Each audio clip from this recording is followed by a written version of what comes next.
My name is Alan Schoenfeld. I'm a professor in the Graduate School of Education and the Department of Mathematics at UC Berkeley. I'd like to suggest that we rethink what we're doing in our schools.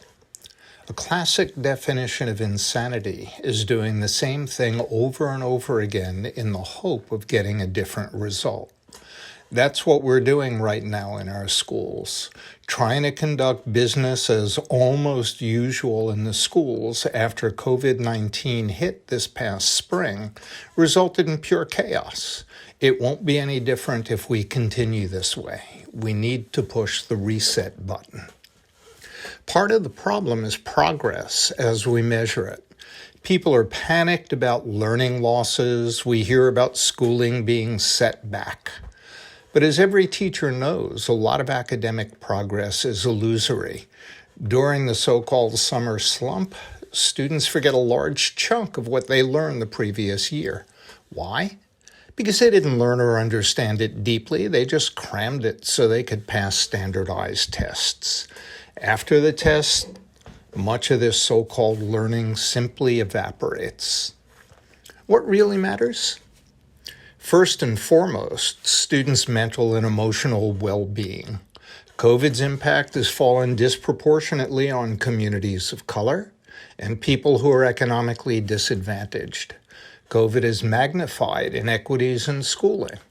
Privileged students often have good technology, good Wi-Fi, and nice places to study. One of my former students, who teaches in a low-income, highly diverse digit, had to find her students first and then give them electronic tablets that they could work on.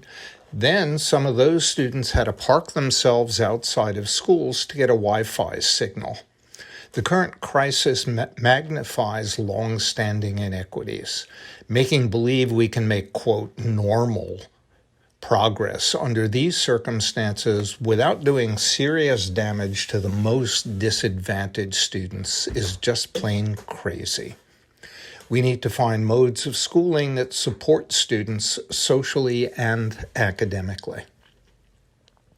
What matters academically are the big ideas, the things we hope students will remember months and years from now.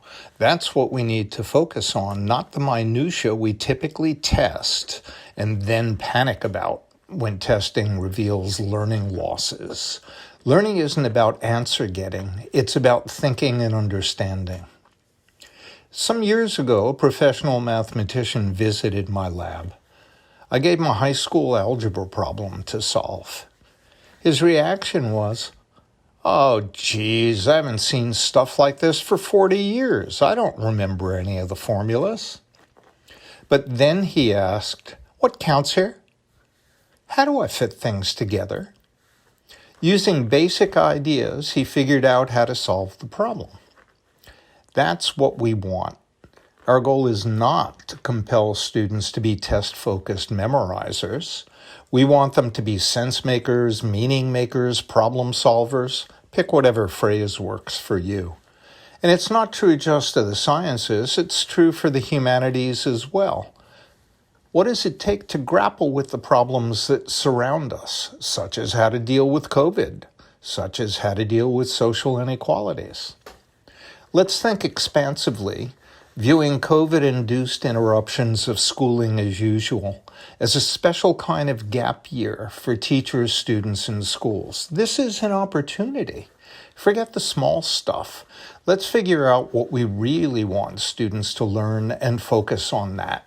Let's focus on how we can help students grapple with the big ideas. Let's declare a moratorium on testing and figure out what matters. Let's figure out how to support all students in the world we face today. This is an opportunity to rethink what's really important in education rather than being bound by traditional tunnel vision. If we do that, we'll come out ahead in the long run.